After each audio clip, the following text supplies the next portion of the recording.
Hello everyone, here we are at Build to Perform Excel in London, where we're exhibiting lots of products.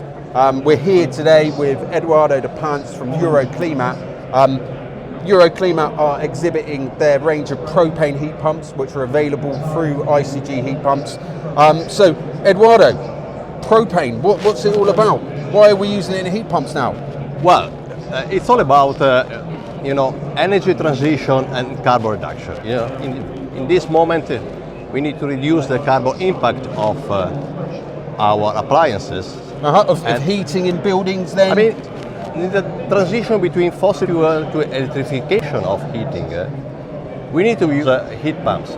Yeah, but we were doing this with HFC heat pumps, with R410A, R32. Why are we using propane now? Actually, in the last few years, we discovered that these conventional refrigerants are a mix of chemicals that are not exactly, let's say, good with our environment. So it's the global warming potential of the refrigerants which is a problem?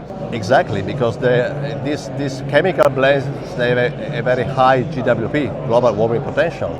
Propane, vice versa, is the lowest in nature. So what is the GWP of propane? Officially it's 3.3, the reality is 0.02.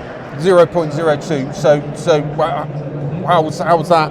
Where's that figure come from? You said officially it's 3 point something. The international science community decided it's 0. They made their own calculation. It's so is this like the IPCC? The IPCC, in the last report, number 6, they fixed the GWP of propane R290 as 0.02. Now this new number must put into the legislation very soon. So officially it's still the old one, 3.3, but soon when the F-gas regulation will be approved, it became clear that it is 0.02.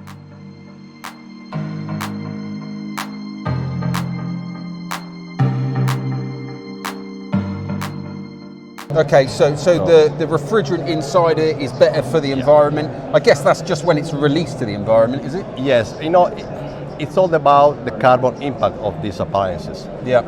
Carbon reduction. So the whole life carbon calculation is made by operational carbon and embodied carbon. Yeah, okay. So that's embodied carbon. That's all about the environmental impact of manufacturing it. Heat pump is made by steel, copper, aluminium, and they have an intrinsic embodied carbon. But also the refrigerant gas inside has its own embodied carbon. So when you change the gas from 14A to propane, you can reduce by 50% the embodied carbon of the heat pump. Okay, so it's good from that point of view.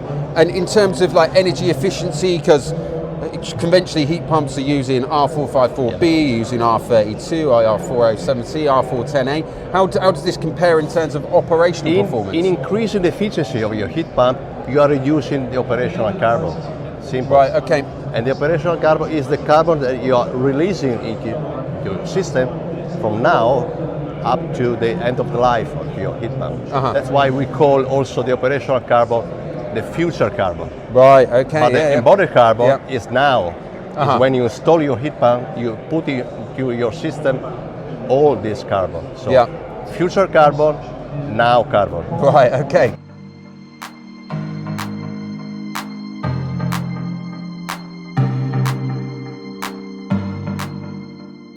So it's good on both counts. So what about the size of the range? Can we get bigger heat pumps with this sort of kit? With this heat pump we can go up to 700 kilowatt heating capacity. Okay, so what's the smallest one then? 20 kilowatts. So 20 is this 20 kilowatts or is this one is 65 kilowatt, for example. So 65 kilowatts, but we can go up to 700 kilowatts. Exactly. So you can pretty much cater any building. Absolutely. That you would have done before. Correct. Okay. So what about? There's got to be a downside. Are these inverter driven or not? Inverter driven, absolutely. So we've got inverter driven. It's on propane. So its operational carbon's lower. Its embodied carbon's lower. Correct. Wow. I know why they call you the Propane Man now. We have to say propane is flammable. Yes, it's absolutely flammable, but we can manage it. We can handle with all the safety measures that we can think about. So we have to handle in a safe way, because propane, yes, it is flammable. Yeah, absolutely. it's flammable, but we've all got gas going into our houses. Although those haven't got heat pumps anyway. We have to say this propane we use not as a fuel, as a fluid, as a refrigeration fuel. So we don't burn it. Yeah, absolutely. Yeah. That's the point. Yeah. So there's propane in there.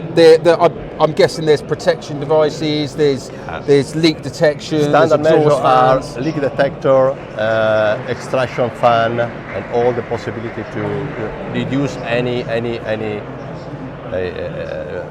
safety event. Let's say. Yeah. That's You know, we need fuel. We need oxygen. We need a spark, don't we? Yeah, if we eliminate one of those, then we're looked after. And I think you said that all of the electrical components are in a separate compartment. All the electrical components are separated from the refrigerant side, so there is really no possibility of any contamination. If there is an immediate ventilation of the refrigerant frame to be on the safe side. Simple. Wow. Well, look, thank you, Eduardo. Right, we've got to get round and speak to a few other people, but like we're really passionate about natural refrigerants. We believe that these heat pumps are a truly future-proof solution because they're not only reducing the carbon output from operation, but the embodied carbon. And we're absolutely sure that propane heat pumps, CO2 heat pumps, they're really going to take over from the HFC heat pumps, which are currently in the market. So, thank you, Eduardo. Thank you, Richard. We'll see you soon. Cheers.